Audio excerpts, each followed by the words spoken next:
Dans cette vidéo, nous allons parler des notions suivantes: les molécules, les liaisons chimiques, formule de Lewis, formule empirique et géométrie des molécules. Précédemment, on avait parlé de la notion d'isotopie. Donc, on avait parlé des isotopes. On avait également parlé des isobars et isotones. Donc, avant de commencer le cours, donc ces vidéos, je vous ai laissé des exercices de récapitulation sur ces notions-là. Donc, vous allez résoudre ces exercices-là. Après, vous pourrez visionner les vidéos. OK. Maintenant, on commence tout de suite avec les molécules. C'est quoi une molécule? Une molécule est définie comme étant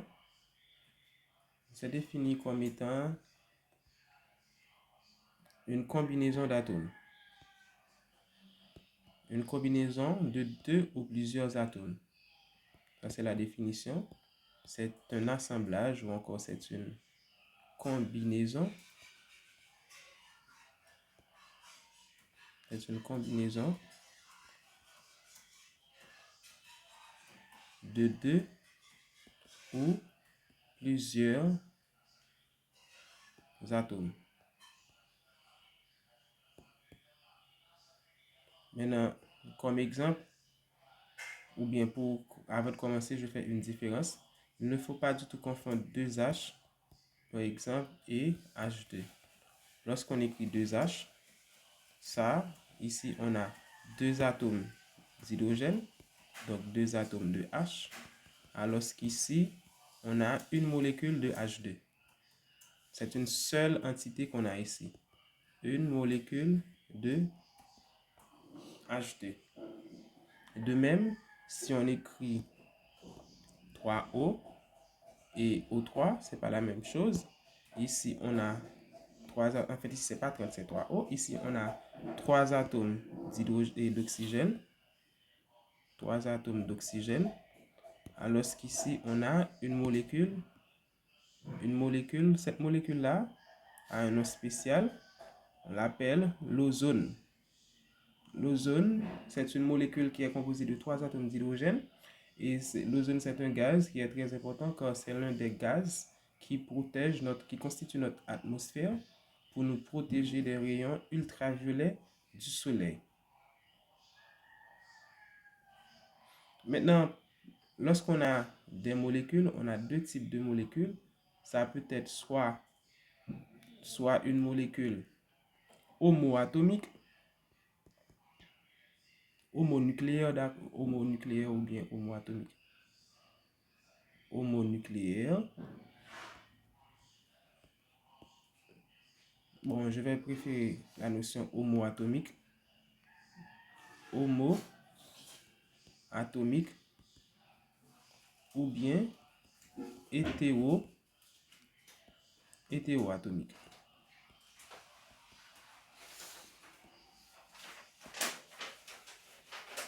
Homoatomique, dans homo, on voit même, alors que dans hétéro, on voit différent. Donc, une molécule homoatomique, c'est une molécule qui est formée des mêmes atomes. Exemple, si on prend H2, Cl2, O2, N2, etc., ou bien O3, ce sont des molécules homoatomiques étant donné qu'ils sont formés des mêmes atomes. Alors qu'une molécule hétéroatomique est formée d'atomes différents. Par exemple, si je prends HCl, on voit qu'on a deux atomes différents, hydrogène et chlore. Si je prends H2O, deux atomes différents, hydrogène et l'oxygène, NH3, H2SO4, etc. Ce sont des molécules hétéroatomiques, ces dernières-là. Maintenant, nous allons parler des molécules. Alors, comme on l'a dit, c'est quoi une molécule? Une molécule, c'est une combinaison d'atomes. Alors, nous pouvons expliquer tout ceci à l'aide de cette image-là. Comment est-ce qu'on forme une molécule? Eh bien, on forme des molécules à l'aide des atomes. Mais comment est-ce que les atomes vont interagir pour former la molécule? Eh bien, qu'est-ce qu'il faut savoir? Les atomes, pour former la molécule, les atomes vont se souder. mais en particulier, l'un des constituants des atomes va se souder avec les autres constituants de l'autre atome. En fait, de quoi est-ce qu'on parle? Par exemple, on a cet atome, ici on a deux atomes, atome A et l'atome B, qui vont se connecter ensemble pour former cette molécule-là. Et bien ici, dans, pour former les molécules, les atomes vont se lier ou encore vont former ce qu'on appelle une liaison. Maintenant, cette liaison, elle est formée à partir de quoi? Elle est formée à partir des électrons. Mais pas n'importe quel type d'électron, c'est formé à partir des électrons célibataires.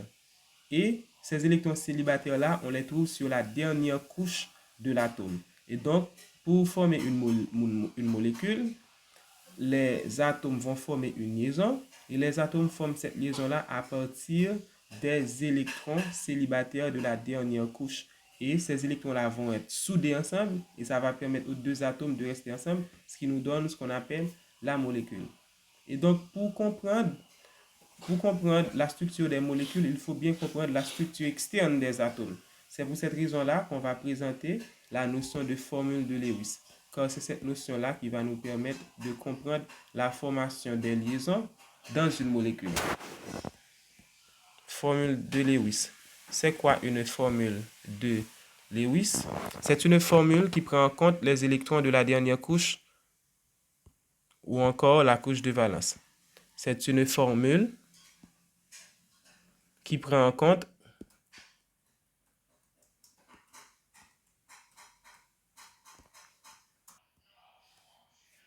la formule prend en compte les électrons de la dernière couche. Les électrons de la dernière couche, qu'on appelle encore la couche de valence. La dernière couche est appelée la couche externe ou encore la couche de valence. Couche de valence. Maintenant, comment expliquer tout ceci? On va prendre l'exemple de l'hydrogène. Maintenant, comme on a dit que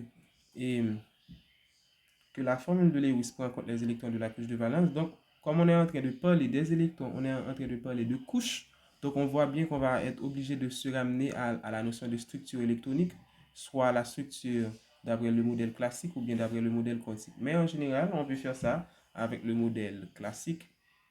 Par exemple, on a l'hydrogène, sa structure électronique c'est K1, et donc il a combien de couches? Il a une seule couche et sa dernière couche, c'est cette seule couche-là. Et donc, il a un seul électron. Maintenant, comment est-ce qu'on fait pour donner sa formule de Lewis? On met le symbole de l'hydrogène et on met son seul électron à l'aide d'un petit point. Comme ça. Donc, ce que l'on a écrit là, ici, ça, c'est la formule de Lewis de l'hydrogène. Donc, on vient de donner la formule de Lewis de l'hydrogène. On prend un autre exemple.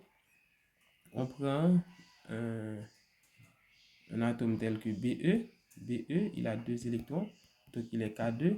Sa formule de Lewis est BE. On met 1, 2 électrons. En fait, ce qui est intéressant avec la formule de Lewis, sur la formule de Lewis, on voit également les électrons célibataires. Par exemple, on voit le seul électron célibataire de l'hydrogène sur la formule de Lewis. Et pour le beryllium, on voit deux électrons célibataires. Par exemple, après B, je vais prendre lithium avec 3 électrons qui est K2L1. Donc, il a un seul électron sur sa dernière couche qui est la couche L. Et donc, c'est ce seul électron-là qui va apparaître dans la formule de Lewis. Donc, pour donner la formule de Lewis du lithium, on écrit le symbole Li et on met son seul électron. Après Li, je vais prendre le bore qui a 4 électrons.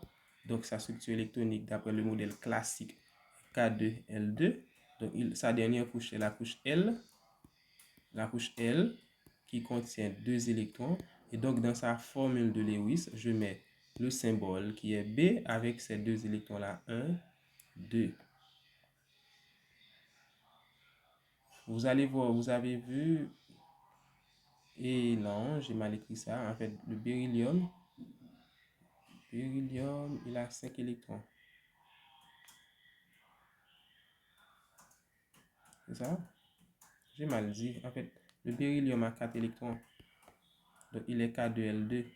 Même si sa structure et sa formule de Lewis est toujours correcte. Mais le bord lui-même, il a 5 électrons. Donc, c'est K2L3. Donc, il a 3 électrons. Donc, je complète.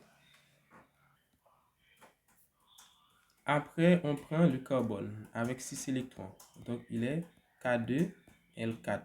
Et donc, il a 4 électrons. Je mets un ici, un ici, un ici, un ici. Donc, ça, c'est la formule de Lewis du carbone. Après le carbone, on a l'azote avec 7 électrons. Donc, ça fait K2L5. Du coup, sa formule de Lewis, je mets le symbole de l'atome N. Je mets 1, 2, 3, 4. Mais il a 5. Maintenant, quand on commence à dépasser 4, on va maintenant doubler. Maintenant, on va doubler. Ça signifie quoi? Je vais mettre un électron à côté de celui-là. Dès que ça dépasse 5, je commence à les doubler. Maintenant, pour faire ça avec beaucoup plus de symétrie, donc j'efface ici et j'écris ça comme ça. Maintenant, ces électrons-là qui sont ensemble, on appelle ça un doublet d'électrons ou bien paire d'électrons. On appelle ça doublet d'électrons. Et les autres, bien évidemment, ce sont des électrons célibataires. Électron, ça c'est un électron célibataire.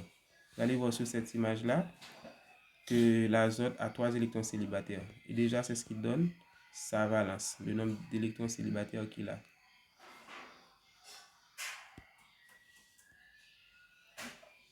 Maintenant, il y a une autre façon de noter ça. À la place des doublets d'électrons, chaque fois qu'on a un doublet d'électrons, nous pouvons remplacer ça par un trait, encore une barre. On continue. Après l'azote, on peut prendre l'oxygène avec 8 électrons qui fait K2L6. Donc, pour donner sa formule de Lewis, on met l'oxygène. On met 1, 2, 3, 4. Après, on met 5, 6 ici. En fait, j'ai mis ça comme ça. On pouvait les mettre comme ça aussi si vous voulez. Vous pouvez mettre 1, 2, 3, 4, 5, 6. De toute façon, c'est la même chose. Ou bien on met comme ça. N'oublie pas, chaque fois qu'on a un doublet, on peut mettre une barre. Et les autres, on les laisse comme ça. Donc, on pouvait mettre ça aussi comme ça. Donc, ce sont les différentes façons d'écrire la formule de Lewis de l'oxygène. Après l'oxygène, nous pouvons prendre comme exemple le fluor avec 9 électrons. Donc, ça va nous donner K2L7. Donc, il a 7 électrons sur sa dernière couche. Donc, pour donner sa formule de Lewis, je mets le symbole. Je mets 1, 2, 3, 4, 5, 6 et 7. Donc, une façon de noter ça, chaque fois qu'on a des doublets, on met barre, barre, barre et l'électron. L'électron célibataire. Et dernier exemple, nous allons prendre le néon avec ses 10 électrons. Donc, il est K2L8. Il a 8 électrons sur sa dernière couche. Et donc, ça va nous donner Ne. Ça va nous donner 2, 4, 6, 8. Sans perdre de temps. Maintenant, après le néon, je vais prendre l'azote Na qui a 11 électrons. Donc, c'est K2, L8, M1. Donc, vous allez voir qu'avec Na, on aura un seul électron. Il est comme l'hydrogène, qui est encore comme le lithium, avec un seul électron. En effet, nous pouvons résumer ça à l'aide du tableau périodique. Qu'est-ce qu'on peut constater? On peut constater que dans le tableau périodique, ce qu'on avait appelé les colonnes ou encore les familles, eh bien, on va constater que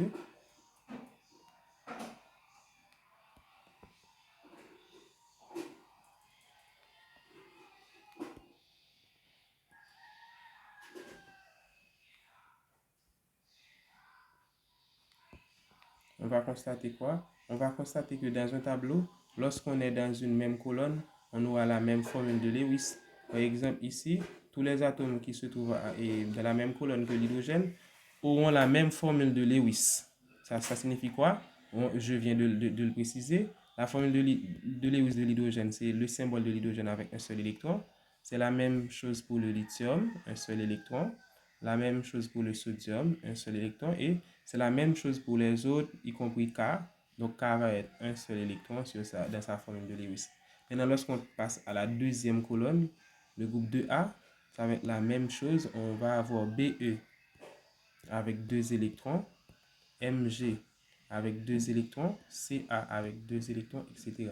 Par exemple, lorsqu'on passe ici au groupe 3A, et qui contient bore, aluminium, gallium, indium, ça va être toujours la même chose. Bore avec 3 électrons, l'aluminium avec 3 électrons, gallium avec 3 électrons. Donc ça signifie quoi? Ça signifie, supposons qu'on est par exemple dans la colonne du carbone. On connaît le carbone, sa formule de Lewis, il a 4 électrons. Eh bien, si on vous demande de donner la formule de Lewis du silicium, dès qu'on sait qu'il est dans la même colonne que le carbone, pas la peine d'aller faire la structure électronique, de trouver le nombre d'électrons sur sa dernière couche et faire la distribution. Donc, comme il est dans la même colonne, donc il sera également, sa structure électronique sera, sa formule de Lewis sera analogue au carbone, donc ça va être Si avec 4 électrons comme ça.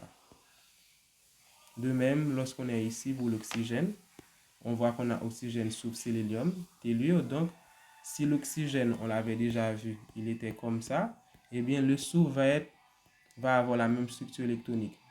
De même que le sélénium, de même que l'autre élément, il aura la même structure électronique.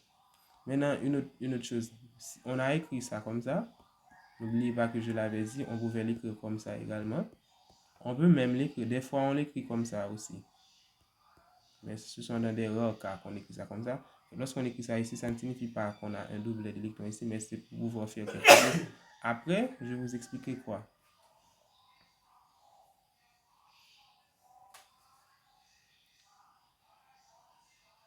Maintenant, on va utiliser cette histoire de formule de Lewis pour pour expliquer la formation des liaisons. Par exemple, lorsqu'on a une molécule des molécules telles que H2, O2, Cl2, N2, etc. Ce sont les molécules les plus simples. On veut utiliser les formules de Lewis pour expliquer la formation de ces liaisons-là. Exemple, on a l'hydrogène, dont la formule de Lewis est H, avec un seul électron. Dans H2, on a 2 atomes d'hydrogène. Et donc, on a un autre atome d'hydrogène qui est comme ça. Et bien, pour former la molécule, on va tout simplement lier ces 2 électrons-là. C'est ce qui est la molécule. La molécule est aussi simple comme ça, que ça. Ce sont 2 atomes que l'on rapproche à l'aide des électrons célibataires et de la formule de Lewis. On les met ensemble et ça nous donne la molécule. Maintenant, je prends un autre exemple. Je prends H2O. Dans H2O, on a quoi? On a 2 H et un O.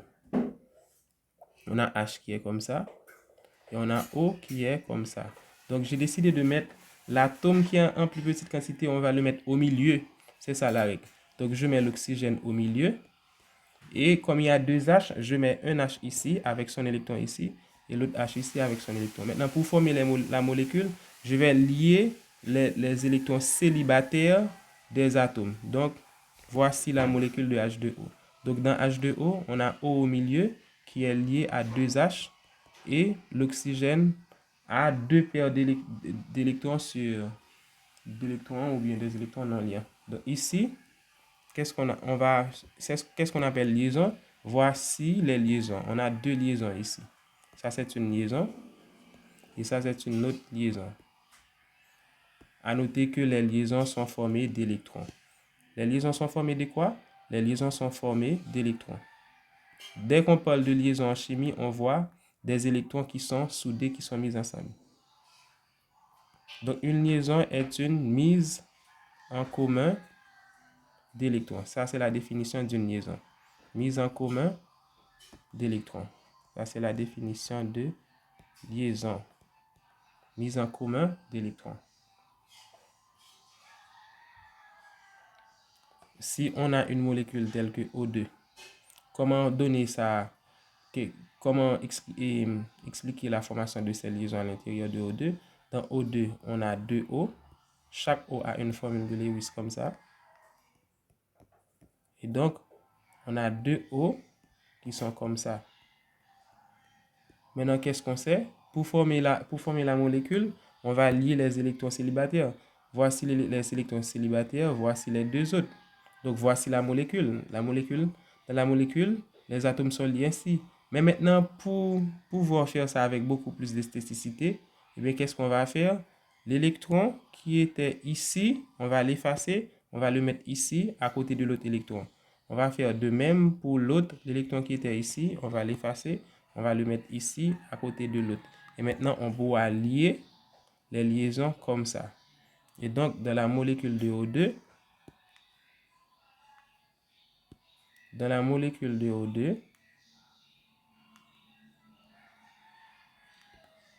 donc on a O ici, on avait un électron ici, donc qu'est-ce qu'on a fait? On a effacé l'électron qui était là, on l'a mis de préférence ici. Maintenant, pour avoir beaucoup plus de symétrie, je les mets ainsi.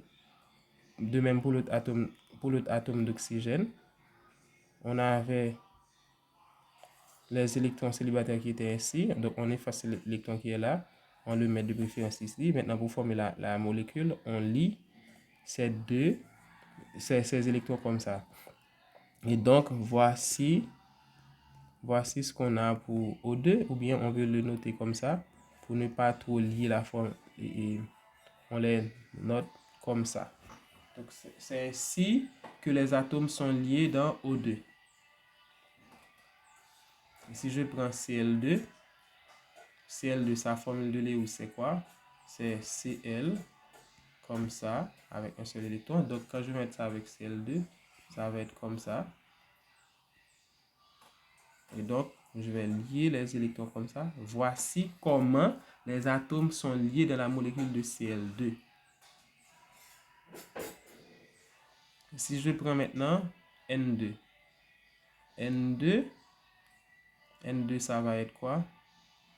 N2, dans N2, on a la structure N2, NC, 3 électrons célibataires. Donc, je mets ça avec un autre N. Donc, ça fait, comment est-ce on lie électrons célibataires avec électrons célibataires, célibataire avec célibataire. Les derniers qui sont ici, on les lie ensemble. Maintenant, cette formule-là paraît c'est pas trop joli. Maintenant, pour arranger tout ça, qu'est-ce qu'on va faire? On va déplacer les électrons. On avait les électrons qui étaient là comme ça. On va effacer ces électrons-là. On va les mettre où de préférence? On va les mettre 1, 2, 3 comme ça. Lorsqu'on les met ainsi, ça ne signifie pas qu'ils sont au même endroit, mais c'est pour pouvoir expliquer la formation des liaisons. On les met comme ça. Et donc maintenant, on pourra lier beaucoup plus facilement et avec beaucoup plus d'esthéticité les électrons. Maintenant, nous allons faire une remarque. Dans la molécule de H2, les atomes sont liés ainsi, alors que dans la molécule de O2, les atomes sont liés ainsi, alors que dans la molécule d'azote, les atomes sont liés ainsi. C'est ce qu'on va, vous serez bien d'accord avec moi qu'il y a des différences. Ici, on va appeler ça une simple liaison. Une simple liaison. Alors qu'ici, on voit que la liaison est doublée, donc on va appeler ça une double liaison. Et ici, on va appeler ça une triple liaison. Vous allez voir qu'il y a des atomes qui forment des simples liaisons, il y a des atomes qui forment des doubles liaisons, et il y a des atomes qui forment des triples liaisons. Par exemple, l'hydrogène forme toujours des simples liaisons. L'oxygène forme toujours des doubles liaisons. L'hydrogène, avec l'hydrogène, c'est toujours des simples liaisons. Ça signifie quoi? Ça signifie on ne pourra jamais trouver l'hydrogène dans une double liaison. On ne pourra jamais trouver l'hydrogène qui est doublement lié avec un atome. Ça, c'est pas possible. L'hydrogène ne peut pas former une double liaison. Pour quelle raison? La raison est bien simple. Dans sa formule de Lewis, il a un seul électron. Donc, s'il a un seul électron, ça signifie qu'il pourra former une seule liaison. Alors que la molécule, dans l'oxygène lui-même, l'atome d'oxygène, il a 2 électrons célibataires. Donc, comme il a 2 électrons célibataires, ça signifie qu'il pourra former 2 liaisons. Encore, sa valence est 2. Le nombre de liaisons qu'on peut former est donné par sa valence ou encore par le nombre d'électrons célibataires. Donc, l'oxygène peut former deux liaisons. Il a deux façons de former ces liaisons-là. Soit ainsi, soit il forme ces deux liaisons, comme dans la molécule d'eau, il forme deux liaisons simples, ou bien il forme une liaison double, comme dans O2. De même, pour l'azote, il a la capacité de former trois liaisons. Lorsqu'il va former ces trois liaisons, il veut les former soit avec trois liaisons simples, comme ça, ou bien il forme une liaison double et une liaison simple, ou bien il forme une liaison triple. Par exemple, dans la molécule NH3, on a trois liaisons simples entre l'hydrogène, les atomes d'hydrogène et l'azote. Alors que, par exemple, dans cette molécule-là, on a une liaison simple entre l'azote et l'hydrogène et une liaison double entre l'azote et l'oxygène. Maintenant, pour compléter, je mets ces électrons-là. Et pour la triple liaison, on a une triple liaison de la molécule de N2. Donc, cette molécule ici, c'est la molécule qu'on a appelée NH3. Et donc, qu'est-ce qu'on a écrit ici? Ici, ça, c'est la formule de Lewis de la molécule de NH3. C'est ça quoi? C'est ça. Formule de Lewis de NH3. De même, ici, c'est la formule de Lewis de N2. Ça, c'est la formule de Lewis d'une molécule qui est notée HNO. Ça, c'est HNO. Et ici, c'est N2. Et maintenant, comme exercice, je vous laisse, comme exercice, donner la formule de Lewis. Dans un premier temps, il faut donner la formule de Lewis pour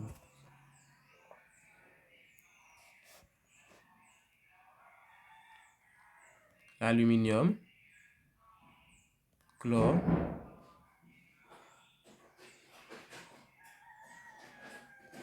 magnésium,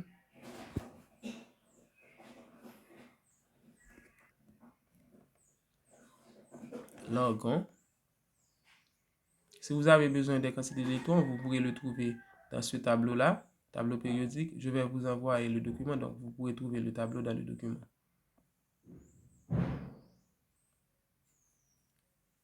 Encore pour l'oxygène, pour l'azote, pour l'hydrogène, pour le soufre, pour le silicium, pour le phosphore. Vous donnez ces structures, ces formules de Lewis. Après, vous allez me donner les formules de Lewis pour ces molécules-là. Par exemple, la molécule de I2, qui est formée de deux atomes de d'iode, la molécule de HCl, la molécule de H2S, la molécule de NaOH, KOH. Vous allez me donner pour me proposer pour HNO3, H2SO4, H3PO4, CH4, C2H6, C2H4, C2H2. Maintenant, une petite chose, on vient de voir que l'hydrogène, il peut former une seule liaison, comme dans HH, étant donné qu'il a un seul électron. L'oxygène, il peut former deux liaisons, soit par des doubles liaisons, ou bien par deux simples liaisons, comme par exemple dans H2O. L'azote, il peut former trois liaisons, soit avec trois liaisons simples, comme dans NH3, ou bien avec une liaison double et une liaison simple, comme dans HNO, ou bien avec une liaison triple, comme dans N2, qui est la molécule de diazote. Maintenant, on a le carbone, lui, qui est tétravalent. Ça signifie que sa valence est 4. Donc, il peut former soit 4 liaisons simples, comme dans une molécule telle que CH4, soit deux doubles, comme dans une molécule comme CO2, le gaz carbonique, Ou bien il veut former une liaison triple, comme dans cette molécule-là, HCN, ou bien il veut former une liaison avec carbone, mais cette liaison-là n'existe pas forcément, c'est tout simplement théorique. Donc, je vous laisse cet exercice.